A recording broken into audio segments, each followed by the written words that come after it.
We're going to be using the slope formula to find the slope from 2 points. Now, the traditional slope formula, we use the letter M,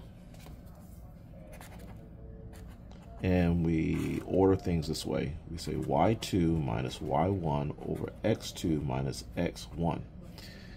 And what I labeled this as, I'm saying we're keeping one of the y's, changing the other, keeping one of the x's and changing the other. So I use the words keep and change. So we're going to use keep and change to get our y2 minus y1 and our x2 minus y1. So let's start with the numerator, which are the y's. So we'll go to the right side. I'm going to do a keep and change here for these two y's. So m is going to equal, keep the -5, but change the +2 to a -2. Now, let's get the denominator. The denominator uses x's, so we're going to do a keep and change.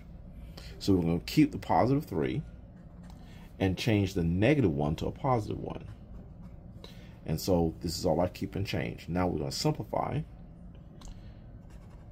And a -5 and a -2, same signs add, so you get 7. The bigger sign is negative, so that's -7. And same signs add again, 3 and 1 make 4, +4. So our slope is -7/4. The negative on fractions is movable. You can even move it down to the denominator, but I'm going to move it instead to right in front of the fraction. So again, negatives are movable on fractions. Next, we're going to find the slope here. So for the y's, we're going to do keep and change on the right side here. So we'll keep the -5 and change this to a +2. All right, and then for the denominator, we're going to go to the x's and we're going to do a keep and change. So we're going to keep the +3 and change the -1 to a +1. So now let's put things together. Different signs subtract. So 2 from 5 leaves 3. The bigger sign is negative, so the bigger sign wins, so that's negative. These are same signs, so they're going to add, so you get 4. Now I'm going to pull the negative to just in front of the fraction. Again, the negatives from fractions are movable, so we have -3/4. Okay, let's do the next one. Next one we have slope equals, and we're going to start with the y's. We're going to do a keep and change. So I'm going to keep the -5, it's a bad looking 5, and change the -2 to +2.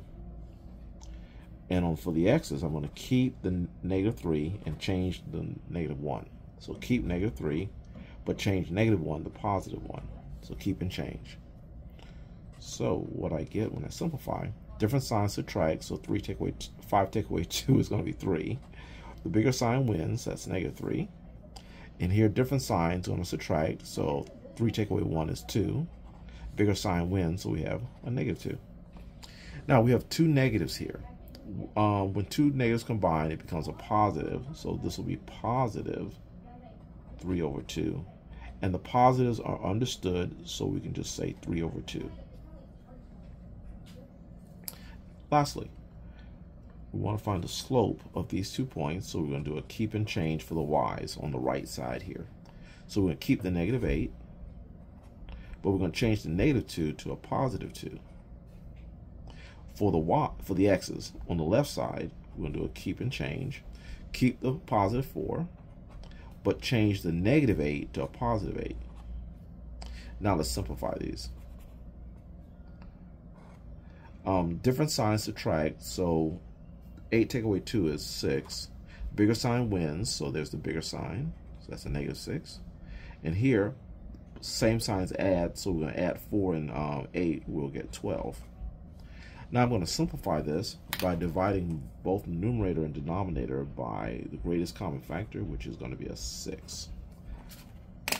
So what we'll get is a 1/2, and the negative here, we're going to pull that down to the outside, so -1/2 for your slope.